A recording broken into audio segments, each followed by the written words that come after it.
계속해서 로마인에게 바울 사도가 보낸 편지 로마서의 말씀을 살펴보고 있습니다. 오늘은 14장 13절부터 우리가 살펴볼 텐데요. 어떤 신학자는 바울 사도가 얘기하는 이 복음이 그렇게 참 간단 명료하고 쉽고 짧게 설명할 수 있는 것은 아니라고 봐야 되지 않겠는가. 16장으로 로마서가 이루어져 있습니다. 흔히 로마서와 에베소서, 그리고 조금 더 포괄적으로 포함한다면 갈라디아서까지를 교리 서신이다 이렇게 보통 표현하기도 합니다. 나름대로는 우리가 예수님을 믿고 하나님 믿고 섬기는 우리 기독교 신앙의 모든 요소들을 거의 다 담고 있다 이렇게 말해도 과언이 아니라 그렇게 보통 표현을 하죠. 에베소서와 갈라디아서는 장이 적잖아요. 그러니까 그건 아예 차치하고 제외시켜 놓고 지금 거론된 세 개의 교리 서신 가운데 가장 분량이 긴 것이 로마서라 할 것인데, 이 로마서조차도 네 개의 복음서와 각각 비교를 하면 마가복음을 외에는 복음서들이 더 길잖아요.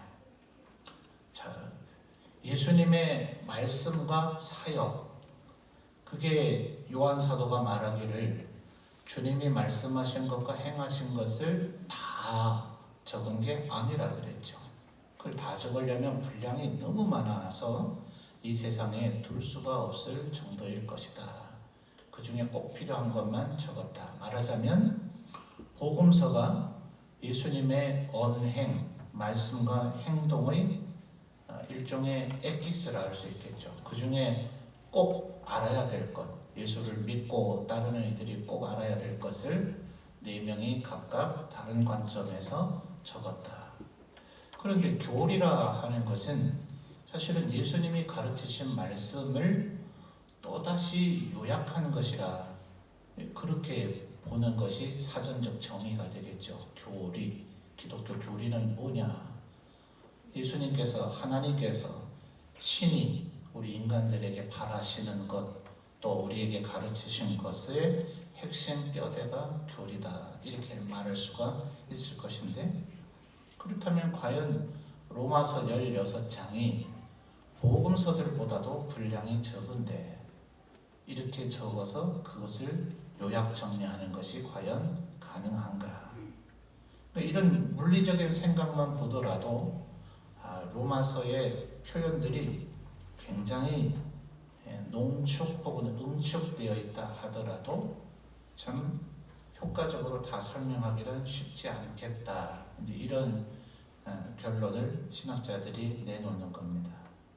그러다 보니 바울의 서신이, 특별히 로마서가 기록하고 있는 패턴이 어떤 부분을 굉장히 강조하다 보면 이게 말과 말의 어휘의 한계죠. 한쪽으로만 너무 치우치는 설명을 하는 그런 바울이 그렇게 의도하지는 않았지만 꼭 그렇게 이해가 될 수가 있기 때문에 바울은 그 뒤에 균형을 잡고자 하는 반대급부적인 얘기를 이어가곤 한다. 신학자들이 로마서에 대한 총평 같은 그런 분석의 견해입니다. 무슨 얘기냐 하면 13장 우리가 8절에서부터 14절을 살펴봤죠. 조금 거슬러 가서 복습을 해야 오늘 우리의 패턴이 이해가 될 거예요. 12장부터는 이제 어떻게 살 것인가 이 얘기를 하고 있다 했는데 8절에서부터 10절까지는 오직 사랑이 제일 중요하다. 그러니까 율법을 이루는 것 그게 중요한 게 아니고 사랑하는 것이 중요하다. 이렇게 하면 마치 9절에서 13장 9절을 얘기합니다. 9절에서 얘기하는 십계명을 지금 거론하고 있죠. 간음하지 말라, 살인하지 말라, 도둑질하지 말라, 탐내지 말라는 등등 이 말씀 뭐 그럼 이제 안 지켜도 되겠네 하는 소극적인 태도를 사람들이 가질 위험이 있죠. 자, 이게 지금 오늘 말씀을 바라보는 키가 되는 거예요. 그래서 11절부터 14절까지는 우리가 사랑을 행하는 것이 제일 중요하지만 그렇다고 두 손 놓고 맥없이 그저 아무 의지 없이 주저앉아 있는 것이 아니라 우리는 분명히 12절 하반절 3장 12절입니다. 빛의 갑옷을 입어야 되고 13절 낮에와 같이 단정히 행해야 되고 14절 오직 주 예수 그리스도로 옷 입어야 되는 구체적인 액션을 취해야 된다. 그러니까 너무 뭔가를 하려고 하는 거 간음 안 하고 살인 안 하고 뭐 도둑질 안 하고 이걸 인생의 목표로 삼아서는 안 된다라고 얘기하니까 우리 성도들이 그럼 뭐 아무것도 하지 말지 뭐 이런 태도를 가질 수가 있거든요. 그래서 그게 아니다라고 지금 바울 사도는 13장에서 이미 얘기한 겁니다. 지난 수요일 날 우리가 14장 8절 말씀의 하반절을 가지고 우리가 다 주의 것이다. 그러니 그가 분명히 세례받고 하나님의 백성의 일원이 됐다면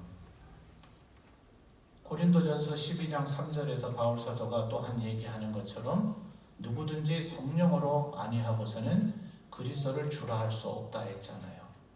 자, 우리끼리 볼 때는 아마도 안 그래야 좋은데 서로를 향해서 누군 참 믿음이 좋다. 저 사람 믿음이 왜 저래? 뭐 이렇게 말하는 안 해야 되고 안 하려고 애를 쓰지만 또 시간 지나놓고 보면 또 그러고 있는 나를 발견하기가 아마 쉬울 겁니다.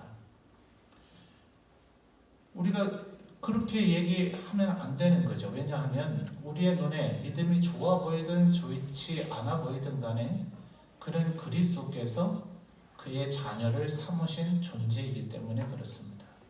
우리는 다 주의 것이죠. 그러니 뭘 먹든지 안 먹든지 그런 조건 가지고 그 사람이 지금 믿음이 좋다 안 좋다 판단하면 안 된다는 거죠.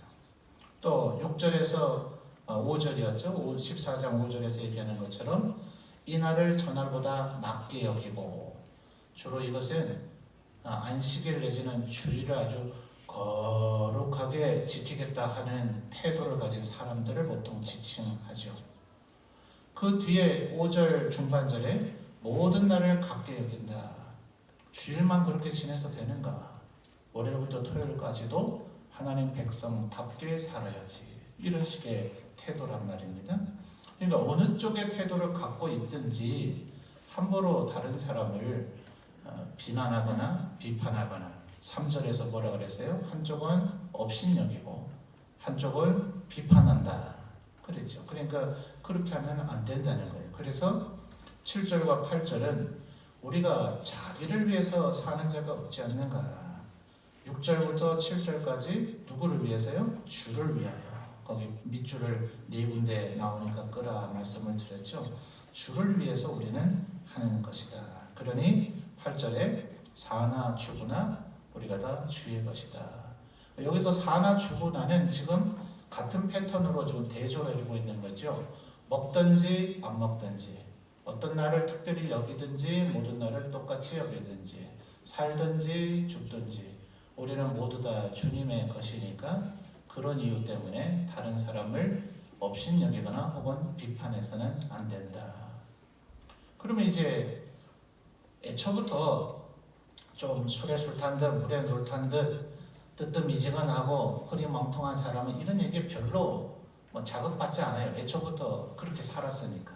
거룩하고 경건에 서서가 그런 게 아니라 주관이 없고 그냥 어쩌면 주님께 그건 책망받아야 될 태도겠죠. 라디아 교회를 책망하면서 차라리 뜨거운 온천수와 같든지 차가운 샘물과 같아야 되는데 그것이 뒤섞여서 미지근하고 석회질이 다 녹아버려가지고 식용수로도 쓸 수 없고 온천수로도 아무짝에도 쓸모없는 그래서 차든지 뜨겁든지 둘 중에 하나를 해라. 근데 그렇지 않은 태도를 갖게 될 가능성이 많은 거예요. 그럼 도대체 뭐 어떻게 하란 말이냐 말이죠. 먹으란 말이냐 말란 말이냐. 그럼 뭐 아유 뭐 내 기분 내키면 먹고 기분 안 내키면 안 먹고 뭐 기회가 되면 주일을 거룩히 지켜보고 안 그러면 뭐 오늘 주일 아니지만 내가 주일은 바빠서 이번에는 못 지키고 내가 다른 날 좀 하나님 앞에 예배하고 경건의 시간을 가지면 되지 뭐 내 마음대로는 편한 대로 살면 되겠네. 이런 식의 태도를 가져서는 안 된다라는 것이 오늘의 내용이다 하는 거예요.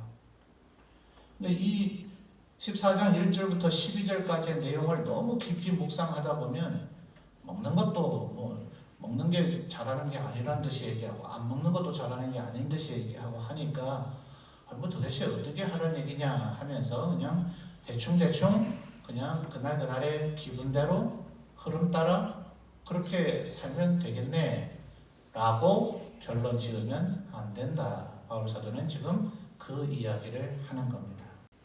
왜냐하면 우리는 아무 일도 안 하는 존재가 아니죠. 자, 16절로 넘어가서 보겠습니다. 16절. 오늘 우리가 읽었던 14장 16절입니다. 여러분이 한번 읽어봐 주세요. 시작.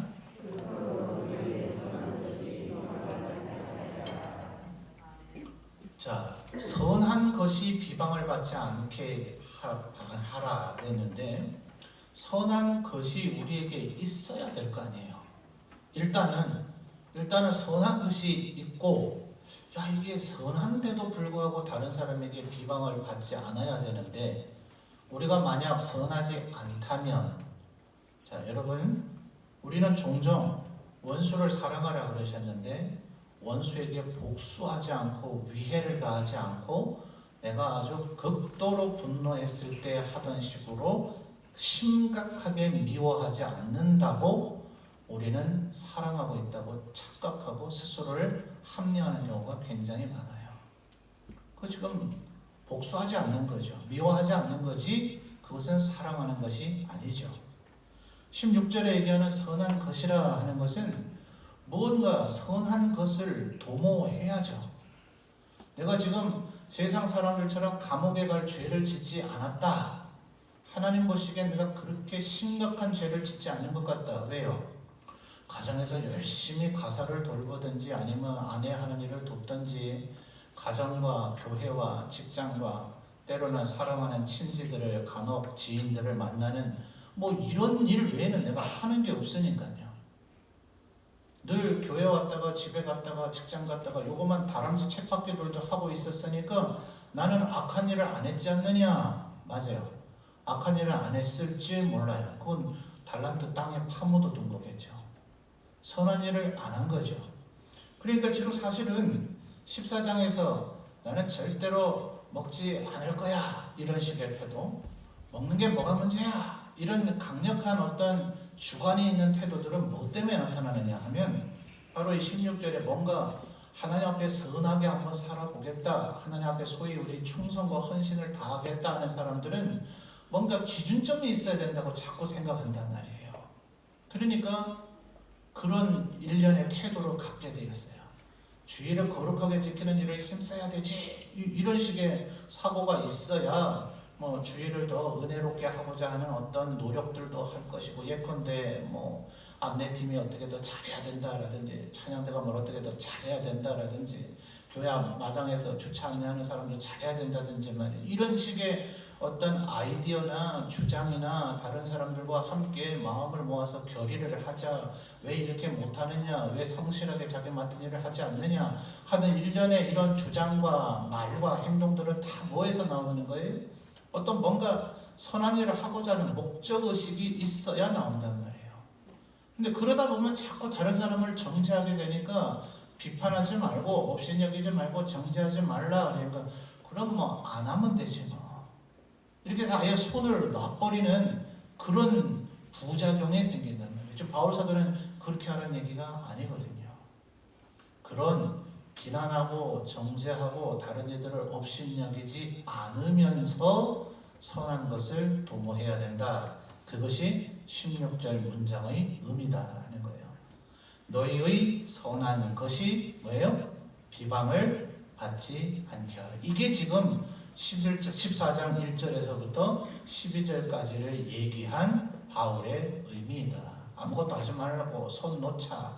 아무것도 안 하면 욕먹을 일도 없고 다른 일을 비난하거나 정죄할 일도 없지 않겠느냐. 그러면 나중에 하나님 앞에는 책망받게 되겠죠. 그래서 12절에 뭐라고 얘기했다 그랬어요? 이러므로 우리 각 사람이 자기 일을 하나님께 직고하게 될 것이다. 너무 다른 사람 이랬다 저랬다 왜 저러냐 비판하고 평가하고 논평하지 말라는 거예요. 하나님 앞에서 포인트는 6절 7절에 모여야 한다 그랬죠. 만약 나는 거리낌 없이 무엇이든지 먹는다 라고 주장하려면 그 먹는 이유가 내 식성이 그래서가 아니라 주를 위해서 나는 그러고 있다라는 것을 하나님을 설득시키고 하나님 앞에 논증할 수 있어야 될 것이다. 네가 그렇게 한 이유를 하나님 앞에 네가 직접 직고해야 될 것이다. 그거 할 자신이 있는가를 한번 잘 생각해 보란 말이에요. 때로는 우리가 요거 내가 조금 옳지 않다는 걸 스스로 느끼면서도 내 주위에 있는 사람들이 내가 윽박 지르면 뭐 자기들이 나한테 어떡할 건데 자기들이 나하고 얘기해봐야 내 생각이 틀리다고 입증할 수 있겠는가. 내 지식과 내 논리가 충분히 그들이 얘기하는 논리를 내가 방어하고 역으로 설득할 수 있을 만한 논리가 내게 있지 않겠는가. 이 인간 사회는 이런 사람들이 얼마나 많은지 몰라요. 이 세상에는 그렇게 까부셔도 돼요. 근데 나중에 하나님 앞에서 그 알량한 논리로 내 의로움을 하나님 앞에서 입증할 수 있겠는가. 그 부분을 심각하게 생각해 봐야 된다는 거예요. 이게 좀 내 이런 사고방식과 내 태도, 내 삶의 철학이 과연 하나님께서 보시기에 뭐라 평가하시겠는가. 이것을 끊임없이 생각하라 하는 거예요. 그러니까 하나님 앞에서 언제나 우리가 생각을 해야 되죠. 19절도 같은 패턴의 얘기입니다. 자, 19절 여러분 다시 한번 읽어봐 주실까요? 시작.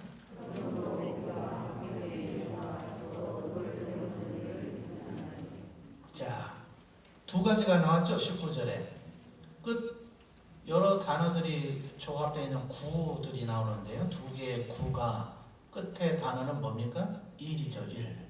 자, 그러므로 19절이요. 우리가 무슨 일요? 화평의 일. 그리고요. 서로 덕을 세우는 일을 힘쓰나니. 이게 그리스도인의 모습이어야 된다는 거예요. 그러니까 뭐 나는 아무것도 안 할란다. 이제 막 신선처럼 살련다.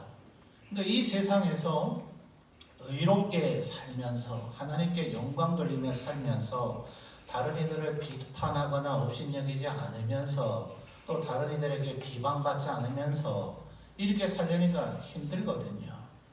그러니까 사실은 세상에 등지고 뭐 수도원이라든지요, 현대적으로는 기도원이라든지요, 이런 데 들어가서 은둔 생활을 하고자 하는 이들이 시대 때마다 언제나 있었어요.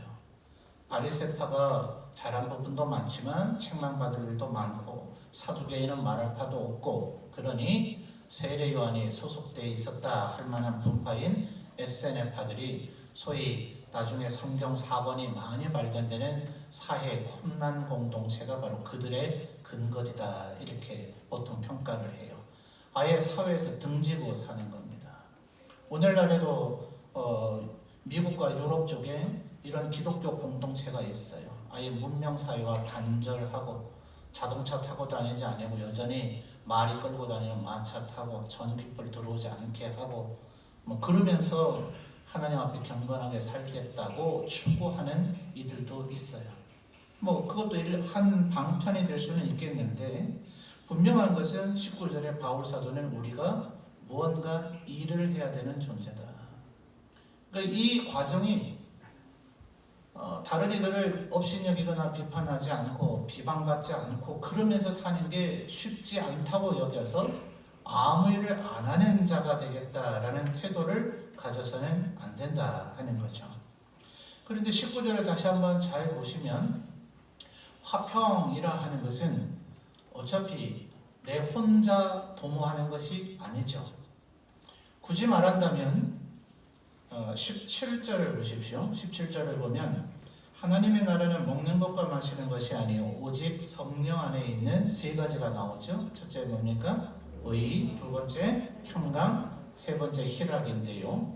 두 번째 나타나는 평강이 한 개인의 내면 속에서 나타나는 감정적인 형태일 거예요. 이 19절에서 얘기하고 있는 이 화평이라 하는 것은 바울 사도가 에베소서 2장에서 화목과 화평, 우리가 지금 화목 기도회를 합시다 하는 이 화목 기도회의 성경적 근거가 에베소서 2장과 고린도서 15장이었나요? 그렇다고 제가 금요 기도회 때 설교를 한 바가 있죠. 그러니까 하나님으로부터 우리가 먼저 화목되어져야 각 사람 사이에 원수된 것을 무너뜨리시는 십자가의 화평으로 말미암아 화평이 이루어진다 하는 거예요. 그러니까 19절의 첫 번째 말하고 있는 화평은 애초부터 나 혼자 이룰 수 있는 게 아닙니다. 근데 두 번째에서는 앞에 서로라고 하는 단어가 나타나죠. 자, 앞에는 왜 서로란 말이 없었을까라는 걸 지금 설명하고자 하는 거예요. 화평은 어차피 화평이란 말 단어 자체가 나 혼자 이뤄내는 것이 아닙니다. 분명히 나 외에 두 사람 이상의 사람이 그 관계성 속에서 나타나야 되고 구현되어지는 게 화평이에요. 그러니까 우리는 어떤 일을 해야 되느냐? 화평을 이루어야 된다는 말이에요. 아까 16절에서는 선한 것이라고 조금 더 추상적으로 얘기했는데 19절이 그것을 좀 더 구체적으로 얘기하는 겁니다. 우리의 사이에 화평을 이루는 것이 목적이다. 그리고 덕을 세운다. 덕은 내 안에서 예컨대 갈라디아서 5장 22, 23절에 나타난 성령의 열매를 맺어나가는 그런 그것이 덕이라고 얘기할 수가 있을 거예요.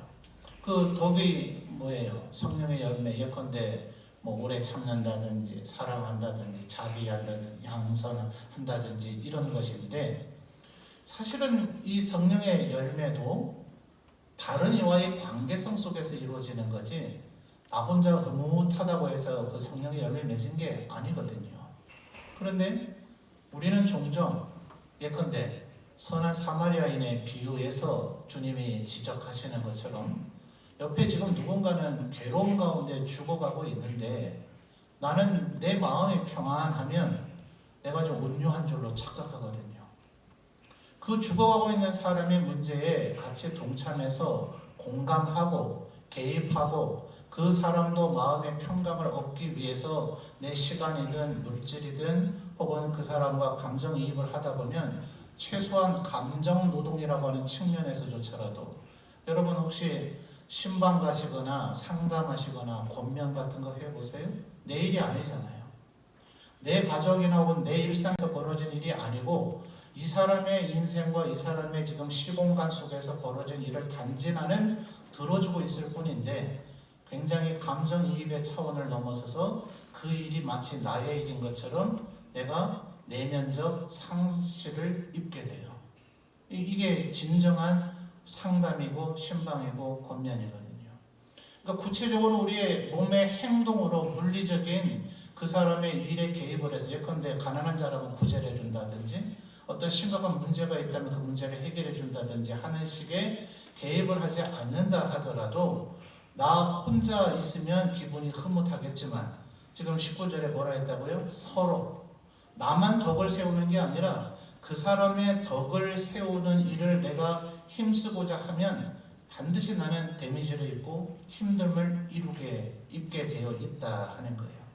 그래서 지금 바울 사도가 우리가 예수 믿고 구원받은 것은 하나님께서 우리를 구원하실 때는 분명히 값없이 은혜의 선물로 주셨는데 그 구원하신 데는 목적이 있단 말이에요. 구원이 아직 끝난 게 아니 이 구원이 그렇게 단순하게 단편적으로만 얘기할 수 있는 부분이 아니라서 2000년간 논쟁하고 있잖아요. 구원론의 논쟁은 끝난 듯 여겨졌으나 지금 21세기에 또다시 구원의 9가지 서정의 진정한 의미가 뭔가 소위 우리 목회자들이나 알아들을 만한 얘기는 새 관점 학파라고 하는 그런 주장을 하는 분들이 있어서 구원론에 대한 논쟁이 다시금 이루어지고 있어요. 칭의의 시점과 칭의의 온전성이 언제이냐, 지금이냐, 주님 재림하실 때까지냐? 그렇다면 칭의와 성화는 서로 충돌되거나 모순되는 개념이 아니냐? 조금 맛만 보여드린다면 이런 식의 논쟁이에요. 그러니까 결국 구원은 그렇게 단순한 게 아니에요. 내가 예수님을 믿었다. 주님이 나의 구주 되신다는 게 내가 확실하게 느껴진다. 주께서는 정말 살아계시고 지금도 역사하시고 십자가에 나를 달려 죽으셨다라는 것을 이해하고 깨닫고 아는 것만으로 그것이 믿음의 온전한 형태가 아니라는 거예요. 천하 만물을 창조하신 그분이 날 대신해서 죽기까지 해서 나를 다시 영생을 가질 자로 만들어 놓으셨다면 그분의 의도가 있으실 거 아니에요. 여러분, 의도 없는 말과 행동을 그렇게 자주 합니까? 우리 하찮은 인간들도 우리가 무의식적으로 말하고 있는 말과 행동도 사실은 내 목적성이 있다 그래요. 나는 의식이 없어요. 의식 없이 이렇게 팔을 휘둘렀어요. 나도 몰라요. 나중에 의식이 무의식 상태였기 때문에 의식이 돌아오고 나면 당신 아까 왜 손을 휘둘렀어? 내가 그랬어? 난 모르겠는데. 그러나 내가 지금 인식해서 설명하지 못하고 말로 남을 이해시키지는 못하지만 나중에 지내놓고 보면 그때 내가 왜 팔을 그렇게 거칠게 공격적으로 휘둘렀는지 나의 목적이 있었다는 거예요. 인간 이렇게 연약하고 미물인 인간도 말과 행동을 그렇게 무의식적으로 아무 생각 없이 느낌 없이 하지 않아요. 그런데 지혜의 근원이신 하나님께서 우리를 대신해서 죽으셨는데 그 죽음으로 대가로 주어지는 구원은 분명히 값없이 주셨지만 아무 목적성 없이 우리에게 구원을 주셨겠느냐 하는 거예요. 그러니 지금 오늘 우리가 읽은 이 단락 속에서 바울 사도가 하는 얘기는 하나님으로부터 그 구원의 은혜를 입었다면 우리는 뭐 해야 된다는 거예요? 16절에 선한 것을 추구하며 살아야 되는 존재가 된 것이고, 그럼 결국 또 행위로 뭔가 구원을 이루라는 얘기입니까? 아니, 이러면 아직 믿음이, 입체적인 믿음을 이해하지 못하는 거예요. 주님의 자녀가 되는 순간 하나님은 사랑이시고 하나님은 선하시고 하나님은 의로우시기 때문에 그냥 선한 게 좋아요. 안 좋으면 나는 아직 선한 게 안 좋은데 선한 것을 해야 되는 의무감으로 지금 제 말에 설득을 받아야 되나? 목사님 이왕 설교하실 걸 날 조금 더 강하게 설득해 주시지? 그 사람 아직 구원받지 않은 사람일 가능성이 많을 거예요. 구원받은 사람이면, 믿음이 있는 사람이면 이런 얘기를 들으면 마음속에서 이미 막 뜨거워지고 감동이 돼요. 맞아, 내가 선한 일을 주목했었어야 되는데 그동안 또 죄악 때문에, 유혹 때문에 내가 선한 것을 추구하고자 하는 내 마음의 열정이 흔들리고 사라졌었구나 라는 깨달음이 생기는 것이지, 왜 자꾸 선한 일을 하라고 나에게 부담을 주는 거야? 라는 의식을 갖지를 않는단 말이에요. 이렇게 나타나는 양상으로 보여지는 믿음의 표징이고 증거다 하는 거예요. 여러분이 오늘 이 말씀을 잘 이해할 수 있기를 축원합니다. 19절에 얘기하는 이 화평의 일과 덕을 세우는 일을 위해서, 이것이 기준점이에요. 자, 16, 19절이 지금 대단히 복잡하게 설명한 것 같지만 지난주에 우리가 살펴본 6절과 7절에서는 명쾌하게, 그러나 너무 포괄적이라서 오늘 이렇게 구체적으로 설명하는 거예요. 명쾌한 이게 뭡니까? 주를 위하여. 그러니까 심지어 뭐라 그랬어요? 먹든지 마시든지, 여기서는 지금 살든지 죽든지라고 바울 사도가 표현했지만, 물론 6절 하반절에 먹는 자도 주를 위해서 먹는 것이고 먹지 않는 자도 주를 위해서 먹는 것이니까 먹든지 마시든지 살든지 죽든지 우리는 다 주를 위하여 해야 되는 것이죠. 아멘입니까? 그러니까 먹고 마시고 살고 죽는 거는 우리의 본능적 행동이잖아요. 본능이 그렇게 움직인다면 의식에 따른 목적을 띠는 우리의 행동, 사고방식, 철학은 더더욱 그래야 되죠. 주를 위해서 생각해야 되고, 주를 위해서 말해야 되고, 주를 위해서 살아가야 되는 거죠. 그러니 이제는 구체적으로 해야 될 일이 생겼죠. 각각 자기의 태도를 여전히 유지하라는 거예요. 근데 문제는 22절로 좀 넘어가서 보죠. 22절 여러분 한번 읽어주십시오. 시작.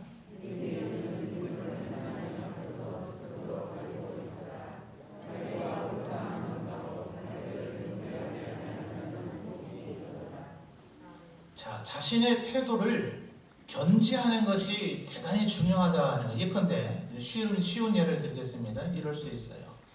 기도는 모름지기 무릎 꿇고 해야 되지. 근데 여러분 서양 사람들 어떻게 기도하는가 보십니까?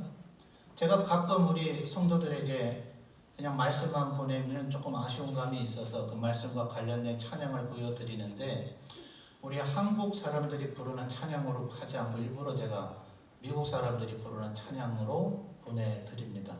대부분의 찬송가가 그게 원곡이죠. 그걸 우리가 번역한 거기 때문에 뭐 영어를 잘 모르시더라도 혹시 인터넷 같은 데서 찾으시면은 영어 가사를 얻을 수 있어요. 또 한영 찬송가도 발행이 돼 있어요. 조금 관심이 더 깊은 은혜를 한번 맛보고 싶으신 분은 그런 책도 구입해 보시는 것도 괜찮아요. 우리의 운율을 맞추기 위해서 가사의 번역은 조금 의역된 것들이 많습니다. 이제 직역을 하면 그 직역된 어휘 표현으로 우리가 찬송가를 부를 수는 없지만, 우리가 약간 다른 뉘앙스로 지금 찬송가를 불렀구나. 원래 이 찬양을 작사한 사람의 원래 의미는 이런 것이었구나. 뭐 별 차이는 없지만 그 미묘한 차이에서 느껴지는 새로운 감동과 은혜가 있습니다. 근데 제가 그거를 이렇게 보내드리는 이유들 가운데 하나가, 거기에 나오는 한 분이 부르거나 혹은 뭐 한 절씩 여러 분이 부르거나 뭐 이런 거 있잖아요, 그죠? 어떤 중앙에 둥근 무대가 있고 다 둘러앉아 있죠. 그분들이 전부 찬양 사역자예요. 굉장히 연로하신 분도 있고 지금 아주 어린 사람도 있는데, 그 미국 사회가 우리보다 훨씬 기독교 전통이 오래됐잖아요. 그 전부 다가 찬양 사역자입니다. 조금 오래된 동영상을 보면 찬송가 94장 주 예수보다 더 귀한 것은 없네. 실제 그 작사 작곡한 분이 그 찬송가를 부르시는 동영상도 인터넷 찾으시면 나와요. 근데 그들 보면은 다리 꼬고 앉아있는 이들이 꽤 여럿대요. 자, 그럼 이들은 경건하지 않다고 우리가 말할 것인가? 그러기 어렵죠. 그들의 그 경건성은 우리가 때로 부끄러울 정도로 경건을 추구해요. 자, 그런데 우리 예를 들어 이럴 수 있단 말입니다. 기도는 모름지기 무릎 꿇고 앉아서 해야 되지. 우리들 가운데 그게 무슨 상관이 있어? 예? 의자에 앉아서 하든 바닥에 뭐 우리 양반 다리라 그럽니까? 아버지들 앉는 자리라 다사라 그럽니까? 그렇게 앉든 어떻게 하든 그게 무슨 상관이 있어? 의식이 나눠질 수 있어요. 22절의 의미는 네 스스로가 기도하는 건 무릎 꿇고 해야 되지 라고 하면 너는 죽어도 사나 평생 그렇게 하란 말이에요. 자기는 그렇게 해야 된다라고 얘기하고 자기가 정작 그렇게 안 해. 이거는 무슨 말이 안 되는 행동이냐? 바울 사도가 지금 그러고 있는 거예요. 최소한 다른 사람 보고 자꾸 이래라 저래라 하지 말고, 내가 그 일을 해야 되는, 예컨대 뭐 주일이 거룩하다라든지, 죽어도 예수 믿는 사람은 뭐 예를 들어 선지국이나 보신탕, 뭐 장어 이런 거 먹으면 안 된다. 구약율법의 정결 개념 아닙니까? 그런 개념 속에서 살고 있다면 죽어도 그걸 먹질 말아야죠. 뭐 예컨대 요즘에는 맛술이라는 것도 있다면서요. 술 성분이, 알코올 성분이 있지만 뭐 요리에 쓰기 위해서 어떤 뭐 잡내를 제거하기 위한 건데, 열을 가해서 하다 보면 알코올 기운은 다 날아가니까 술을 섭취하는 건 아니다. 근데 우리 한국 기독교는 유독 술에 대한 알레르기 반응이 있잖아요. 술을 절대 먹으면 안 되지. 그럼 맛술도 안 써야 되겠죠. 그러니까 자기의 그 주관과 관념에 스스로나 잘 지키라는 거예요. 다른 사람을 자꾸 정죄하고 하려고 하지 말고. 근데 문제는 그것이 과연 하나님 앞에서 선을, 아까 16절 뭐예요? 선한 것, 그리고 19절에 화평한 것, 그 다음에요 서로 더, 여기서 이제 걸리는 거예요. 나의 의로움은 될 수 있을 거예요. 내가 하나님 앞에 흐뭇하다 뿌듯하다, 주님 제가 이래봬도 1년 52주 주일 예배, 오전 예배만큼은 한 번도 빠진 적이 없습니다. 그럼 주일 밤은 어떡할 거고, 3일 밤은 어떡할 거고, 금요 기도회는 다른 교회는 52주 하는데 우리는 1년에 12번밖에 안 하는데 이것은 어떡할 것이고, 새벽 기도회는 과연 어떡할 것이고, 과연 그걸 한 번도 안 빠진 사람이 그렇게 있을 수 있을까요? 그러니까 주일 52주를 지켰다 하는 것은 자기의 열심으로는 갸륵해요. 하나님 보시기에 칭찬하실 거예요. 절대 정죄하거나 나무라실 일은 아닐 건데, 그건 명함에 새기고 다니는 그런 짓은 제발 하지 마시란 말이에요. 어떤 분을 만났는데 명함을 보니까 40일 금식기도 4회, 성경 998도 오더라는 거예요. 그렇게 한 것 자체는 참 거룩해요. 귀해요. 잘하신 겁니다. 근데 그걸 내세우고 자랑하고 다른 일을 정죄하는 그것이 마치 의와 경건의 표징인 것 마냥 그렇게 여기지 말라고 지금 바울 사도는 얘기하고 있는 거예요. 16절과 19절에 그 선한 것과 그리고 화평한 것 그리고 덕을 세우는 것을 좀 더 바울 사도가 응축해서 하는 얘기가 말하자면 17절입니다. 아까 우리 살펴본 바가 있습니다만, 자, 17절 마지막으로 여러분이 한번 읽어봐 주실까요? 시작.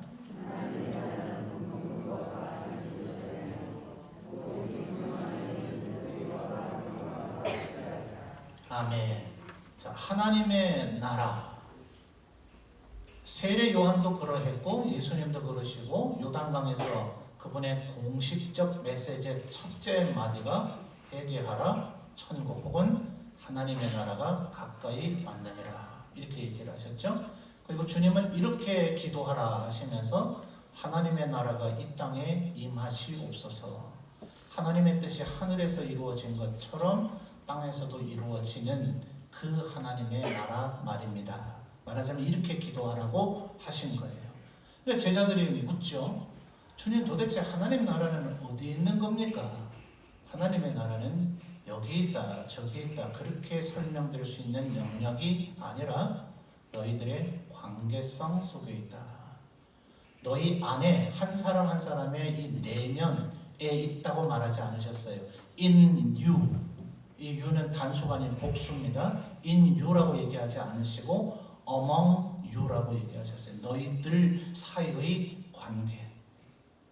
그러니까 예수 믿는 우리에게 제일 중요한 것은 뭘 먹느냐 어쩌라는 거예요. 지금 먹어야 될 사람은 먹어야 된다니까요. 그 사람을 먹든지 말든지 제발 좀 관여하지 마세요.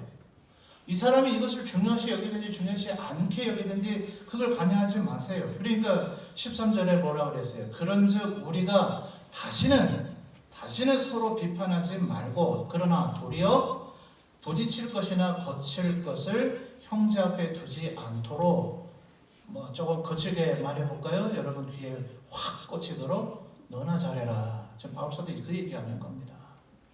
네 스스로나 잘하지. 너의 믿음 신념대로 네 생각에 깨달은 대로 내가 알고 이해한 하나님은 이거 하는 걸 원하지 않으셔라고 느꼈으면 그렇게 하란 말이에요. 근데 너 스스로만 그렇게 하라고요. 다른 사람 자꾸 뭐라고 저라고 하지 말고요. 왜냐하면 너의 그 의로움으로 네가 구원받은 것이 아니기 때문에.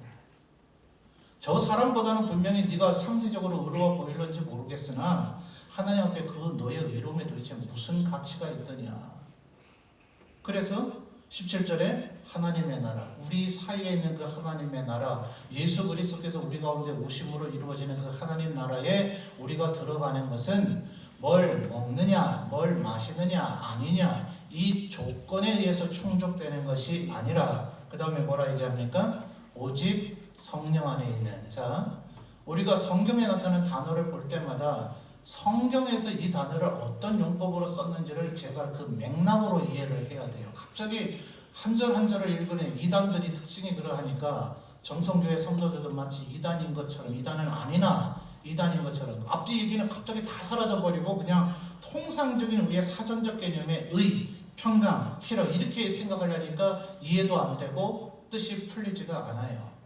여러분, 이 의는 무슨 의예요? 우리가 의로워요? 하나님이 우리를 의롭다고 칭해 주셨죠. 무엇으로요? 그리스도의 보혈의 은혜로요. 우리는 우리가 알죠. 얼마나 추악하고 더러운 죄인인지요.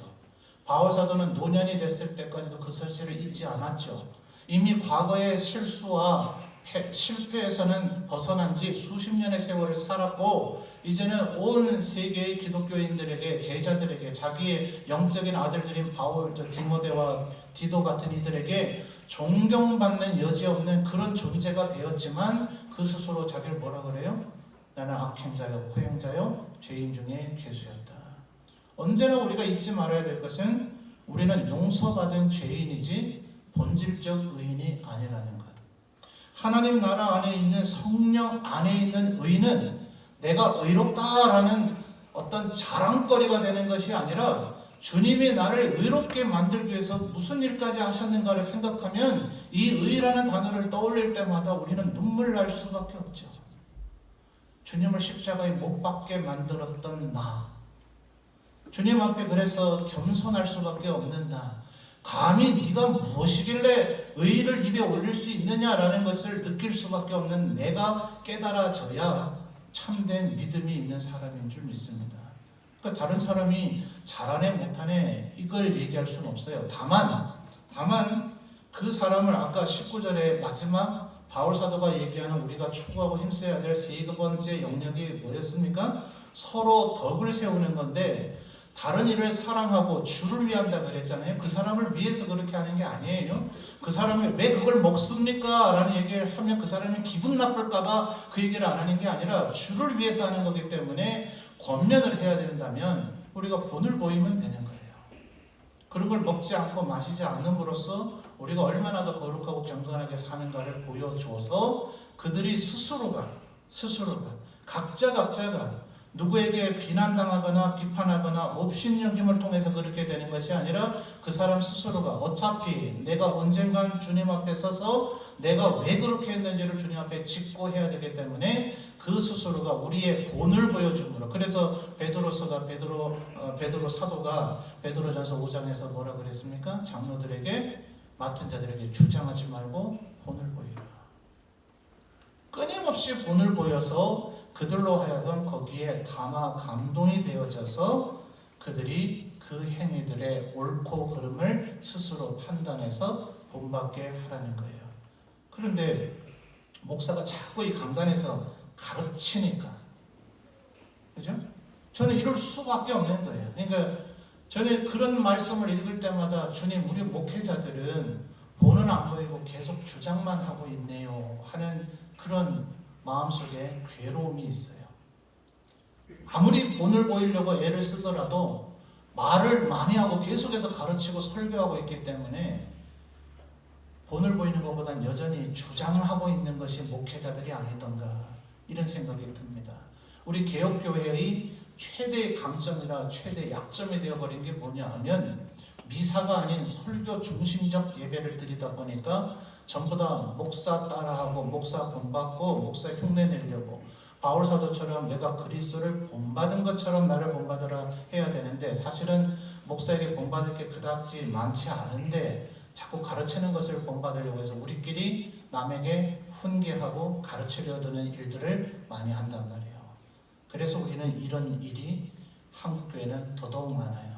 상담 심리학자들이 얘기하는데 우리 한국인의 특성 자체가 공감하기 전에 다른 사람의 문제를 해결해 주고자 하는 태도. 이렇게 해봐. 자기는 인생이 아주 고수예요. 분명히 그 사람이 지금 실패를 더 많이 했는데 남의 일에 조언하고 충고하는 데는 아주 고수입니다. 자기의 인생이 근데 왜 그렇게 살고 있을까요? 그죠? 분명히 조언과 충고는 필요합니다. 근데 공감을 해서 이 사람이 하는 이 얘기가 진심으로 나를 사랑해서 하는 말이라는 충분한 관계를 먼저 맺어야 돼요. 그 관계는 사랑과 섬김이어야 됩니다. 생판 처음 보는 사람이 옷을 왜 그렇게 입고 다녀요? 그럼 여러분 그 사람이 나를 사랑한다고 여기겠어요? 평생 나를 키워준 부모조차도 옷을 왜 그렇게 입느냐 하면은 때로는 기분 나쁘잖아요. 그분이 나를 사랑한다는 걸 알면서도 이 본을 보인다는 건 이렇게 쉽지 않아요. 내가 끊임없이 본을 보이는 겁니다. 그러므로 17절에 나타나는 이 의라 하는 것은 내 자랑이 아니라 자동적으로 하나님 앞에서 겸손해지는 나의 태도를 말하고 있는 겁니다. 두 번째 나타나는 평강도 마찬가지죠. 너 우리 속에 좋은 일만 있으면 좋겠습니까? 아니죠. 우리 일 앞에는 여전히 괴롭고 힘든 일이 언제나 있어요. 오죽하면 우리 스스로를 본향을 향해 걸어가는 나그네라 했겠습니까? 우리나라 김도환 장로님께서 작사 작곡하신 그 유명한 성가곡이 있잖아요.